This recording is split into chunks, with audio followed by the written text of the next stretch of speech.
Alright, this is our exam 1 review. Alright, let's remember that we have to. The main topics we looked at was factoring. We looked at radicals.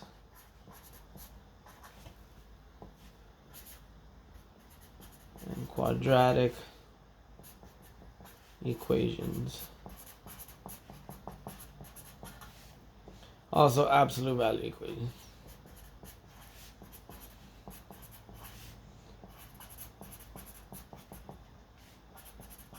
I bounced around. I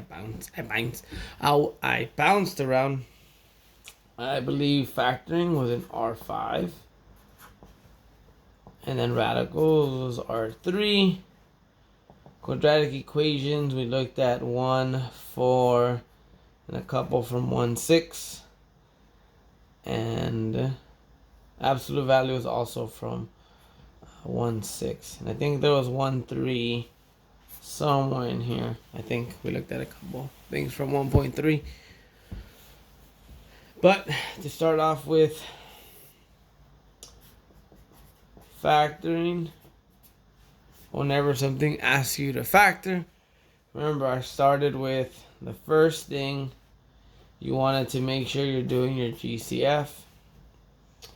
After you've done your GCF, remember 4, 3, 2. The 4 meant the 4 terms. 3 meant 3 terms. And then 2 meant 2 terms. For 4 terms, we did grouping.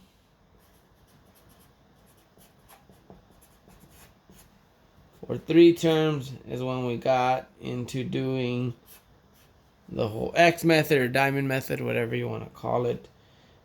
And it came from looking at a quadratic. But we also looked at some examples that they weren't quadratics. But they behave like quadratics and we could use the same method to factor them.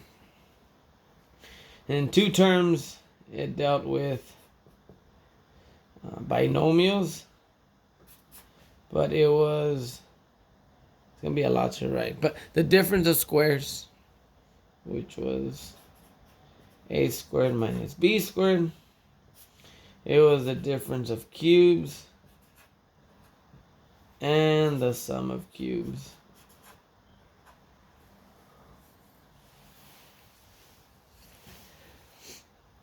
And with radicals,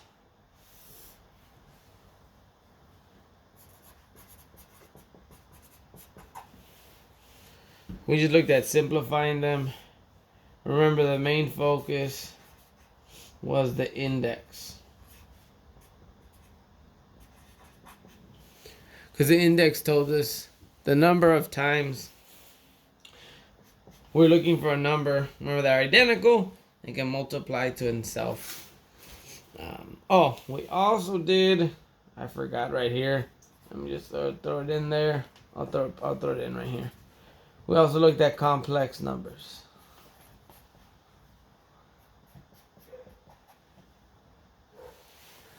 If you guys can see that. We looked at complex numbers. But that was being able to add, subtract, multiply, and divide them. And the complex numbers, I think 1.3 was complex numbers. That's what I forgot. But radicals, remember the most important idea was looking at your index. That is what gave it away. That would introduce complex numbers when we had the square root of a negative number. But don't forget, for radicals, make sure you're looking at the index. And then with complex numbers, remember we looked at the square root of -1 is I. Also, I squared was -1. We used that a lot. And don't forget, every time we had that negative and whatever that number inside was, we wanted to take care of the this negative part before we even started looking at the a portion. And then lastly, absolute value equations. With absolute value equations, we're just making sure that we remembered. So remember, that's just something in there. That everything that comes out of the absolute value is always positive. I'll just put the little plus sign. Because remember, the absolute value just meant the distance away from 0. So whenever we're talking about distance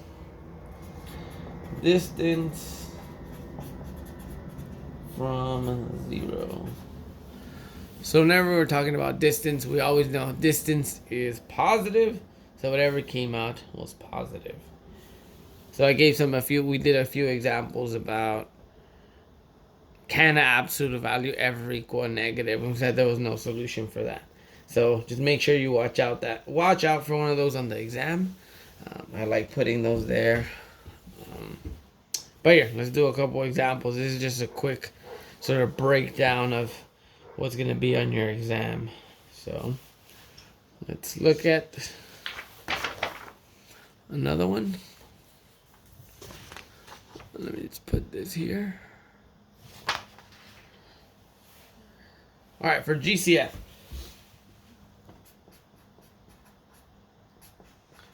Look at a couple examples when we're factor.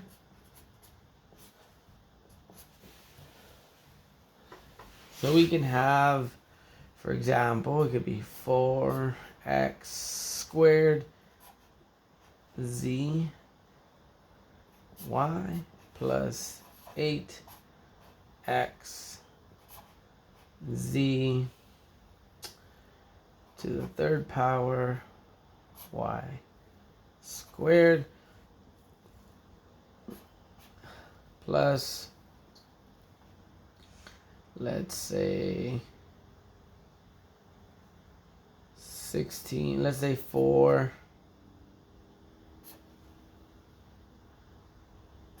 x z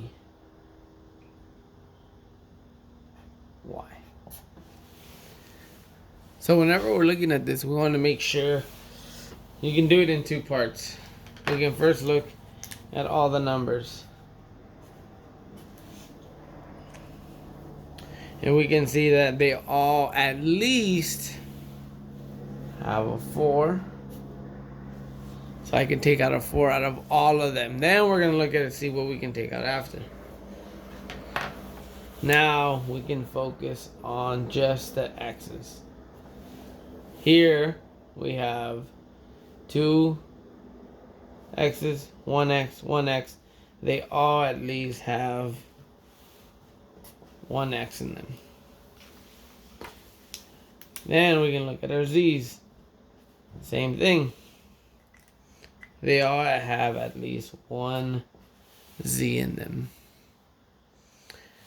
And again, if we look at our y's, this has 1 y. There's 2 y's here. There's 1 y there. It has at least 1 y in it. But I have to go through. If I took a 4 out of here, I have no more 4's. If I took out an x from here, I'm left. I still have 1x. I took out the 1z this had, so there's no more. So this was that. That's simplified to only being 1 left. No more of these. And no more y's. If I take a 4 out of 8, I have a 2. And since it was positive, that's why I'm using plus. But I take the x from here. There's no more x's. I took 1z. But then there's 2 left. And don't forget, my 2's and my z's look a lot alike. I just put a line through here. That's how you can tell the difference. And then with my y, I have a y squared. I take 1 y out. I'm still left with 1 y. So again here, I took out a 4. I'm left with 2.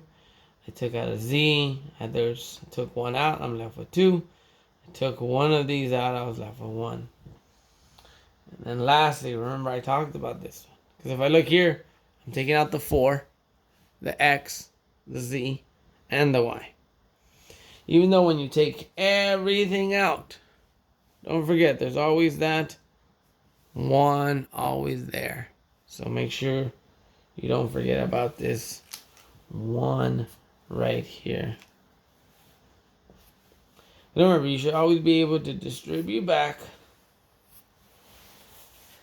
to make sure you go back to your original problem.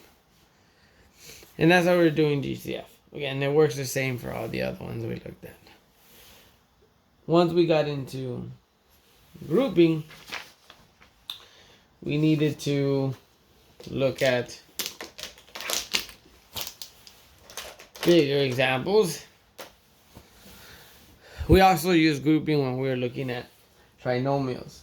So let's look at a couple examples of our trinomials that shows us our grouping. So we can do that. So let me grab a problem really quick.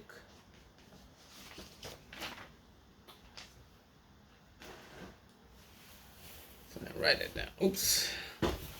Let me put down a problem here.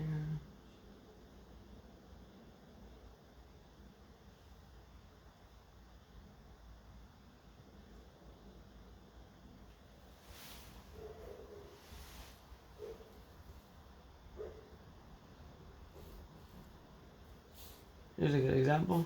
6 ty plus 9y plus 14t plus 21. Ow, my eyes are burning.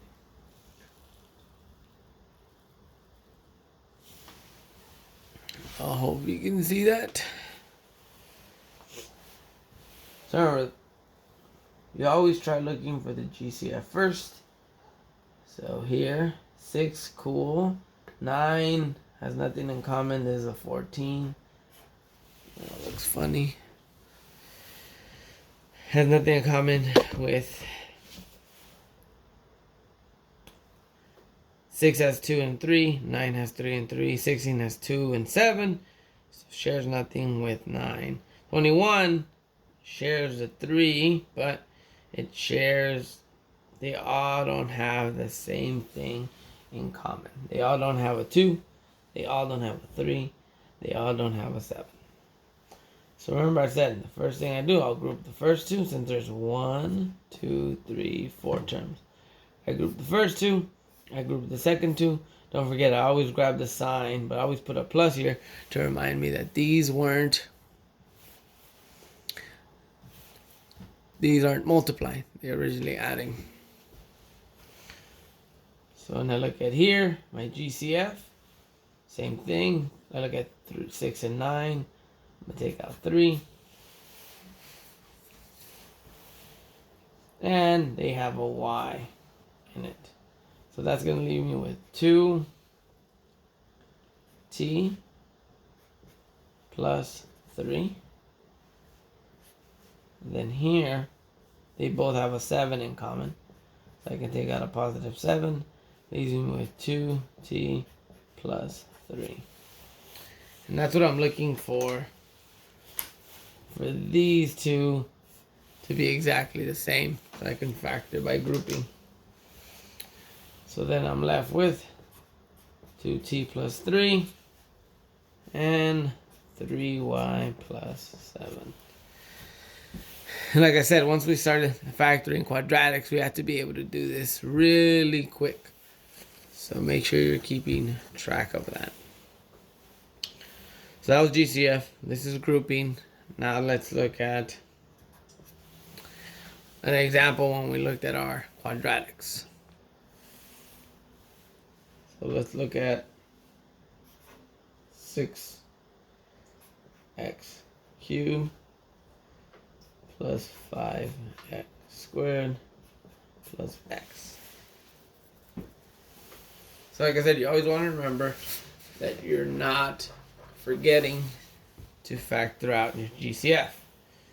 If we look right away, The numbers, they don't have anything in common, but this one has 3 x's, this has 2 x's, this has 1 x. They all at least have 1 x. So then that gives us x 6x squared plus 5x.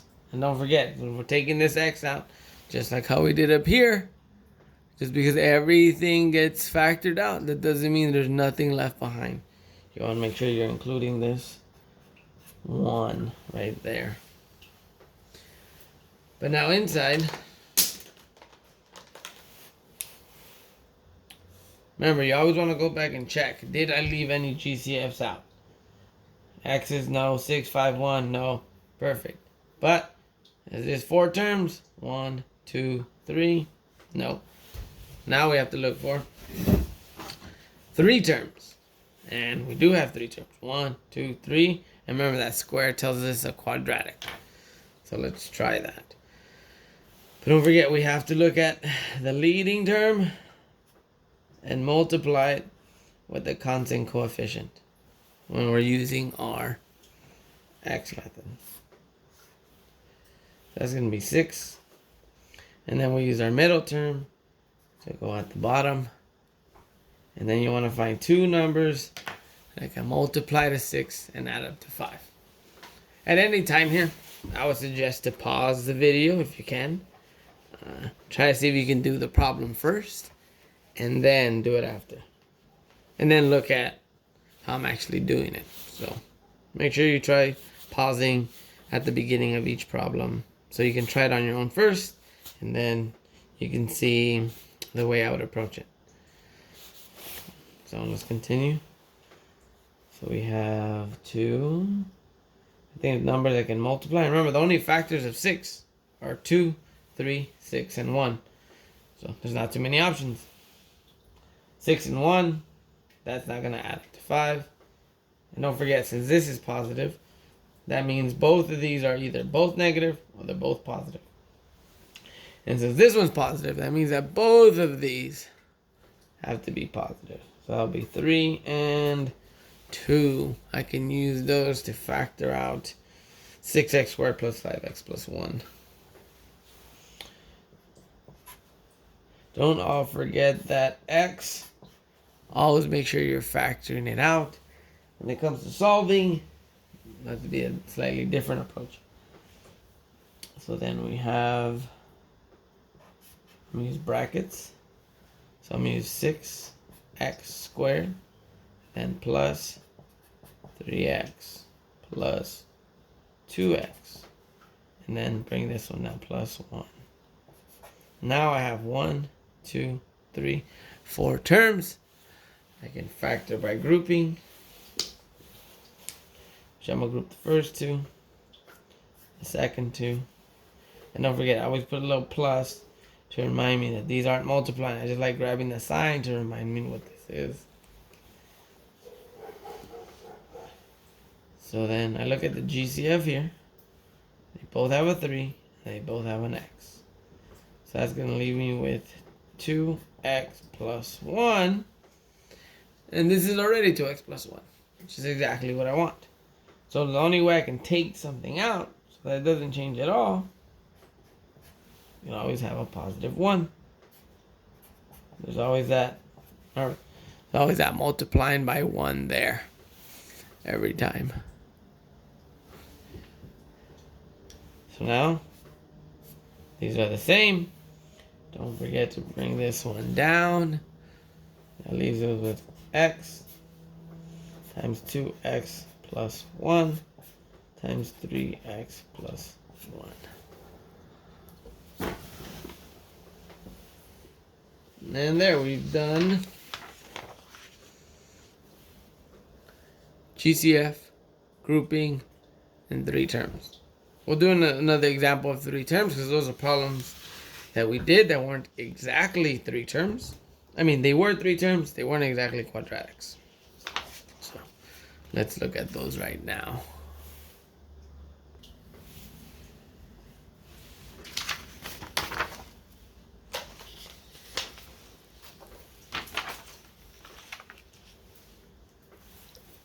So here's the example.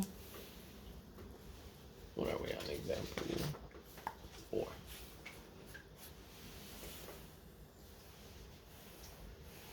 So these are the ones that start off looking like quadratics. They have 4x squared. And then this is the part that was slightly different. They had these two terms here. And then they had a y squared. Even though at first glance, these don't seem like quadratics, but they have our square and they behave a lot like it. So there's definitely no GCF. So both of these have an x, but then this one doesn't. Both of these have a y, but then the leading term doesn't. And it has a 4, 4, and this has a 1. So no GCF here. So we will continue with the method.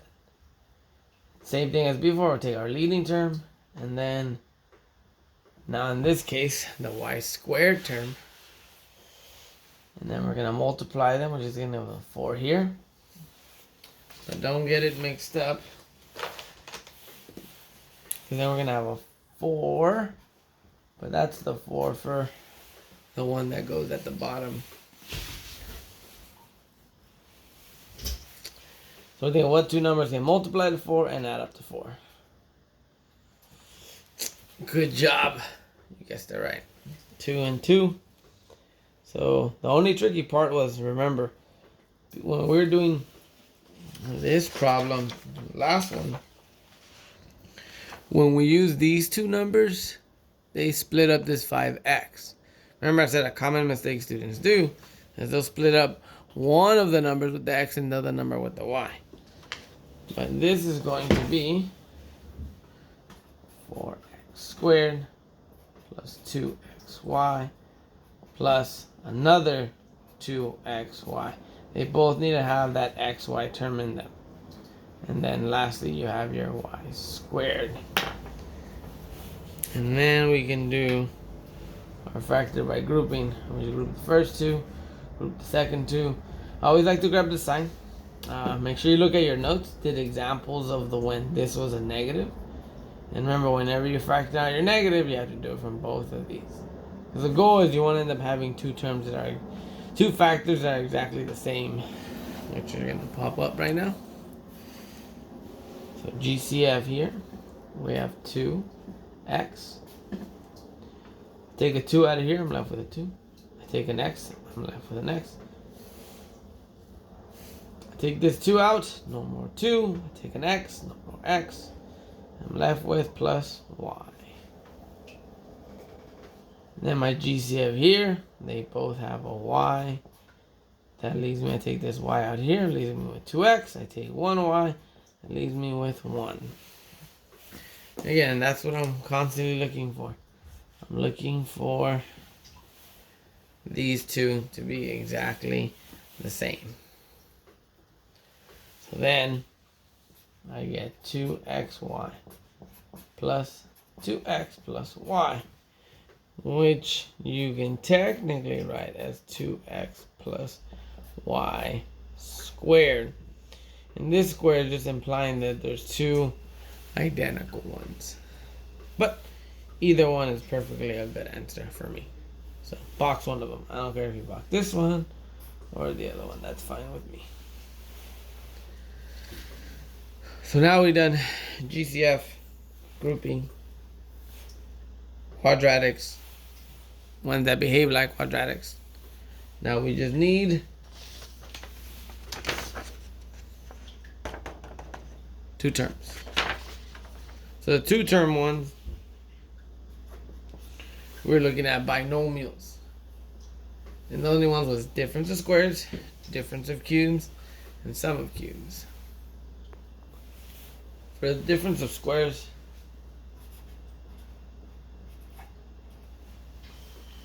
remember I said you want to make sure you have the entire first term being squared, the entire second term being squared.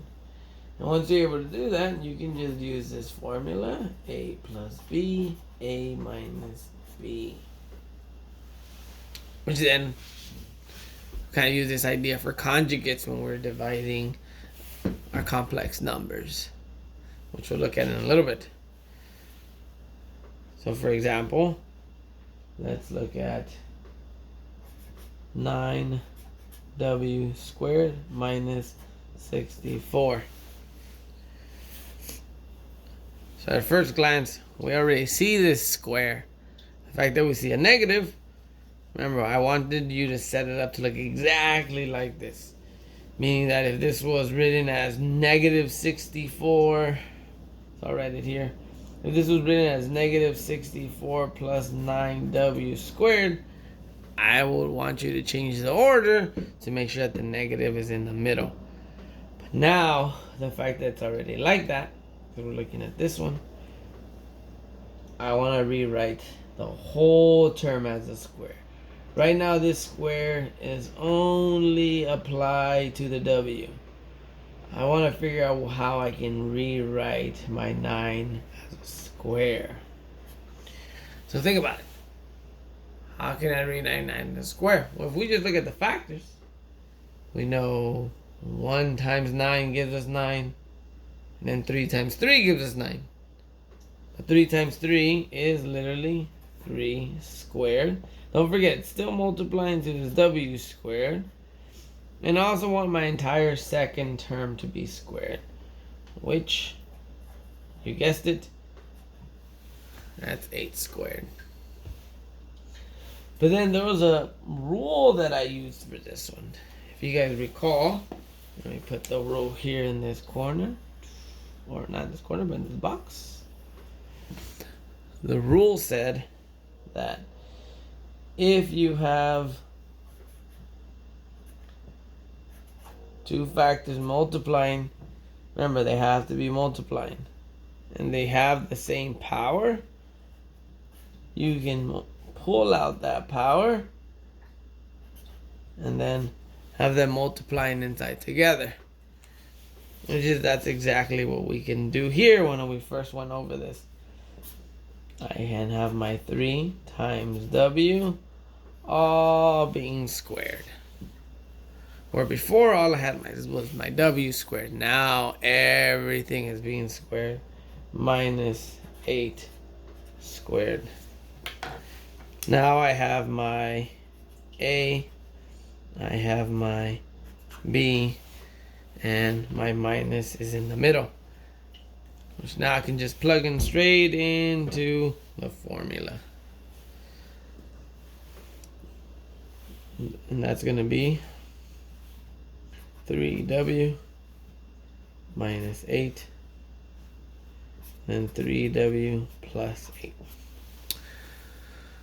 So if you see, instead of writing, I wrote a plus b and a minus b, I just wrote 3w minus 8, 3w plus 8. Because the order here doesn't matter. You can put a minus b times a plus b, or a plus b times a minus b. So there's something called the commutative property. Whoops. Sorry. There's something called the commutative property that allows you to change the order. Because we know 2 times 3 is 6. And 6 times 3, 2 times 3 is 6. And 3 times 2 is also 6. So you can change the order. And you're done. That's it. That's all we had to do for the difference of squares. Just try to make sure you write your whole first term of the square and your entire second term of the square. And then you can just plug into your formula. We also had the difference of cubes and the sum of cubes, which both of these had the same formula. There was an A and a B. This had the same setup, A and B. And then we had A squared times, A times B. And then we had our B squared. This is the same thing here, A squared, A times B, B squared. Then we use that mnemonic of SOAP.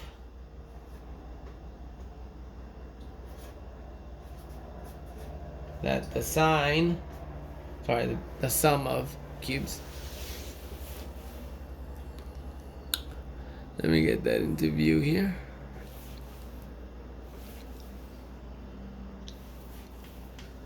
I can't move this sheet of paper. It's like stuck. There we go. So we have SOAP here, which was same, opposite, always positive. So if this sign is negative, this one's going to stay the same. This one's going to be the opposite. The opposite of negative is positive. And the last one's always positive. Same thing here. Same as the positive one. Opposite, then always positive. And they work the same. It's just whichever one you see first, you want to make sure you do that. And then if this A ends up being similar to the previous problem where there's two factors inside, you have to apply this square to both of them. Or same thing, you'd have to apply this square to all of B if you had these two factors to be a part of A or B.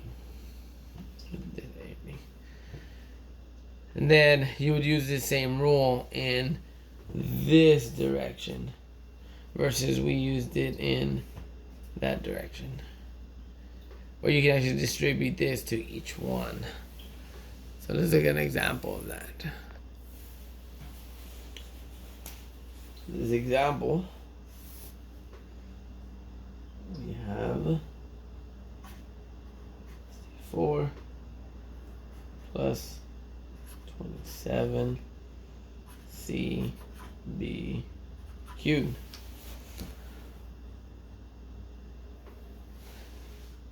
Just like before, think about what's the first thing we need to do. We didn't talk about it in the last example. We did talk about it in the previous one. And hopefully you're thinking about it. GCF. So at first glance,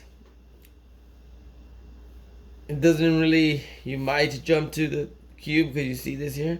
But before you even get there, you gotta always start with the GCF. So the numbers, of course, they have nothing.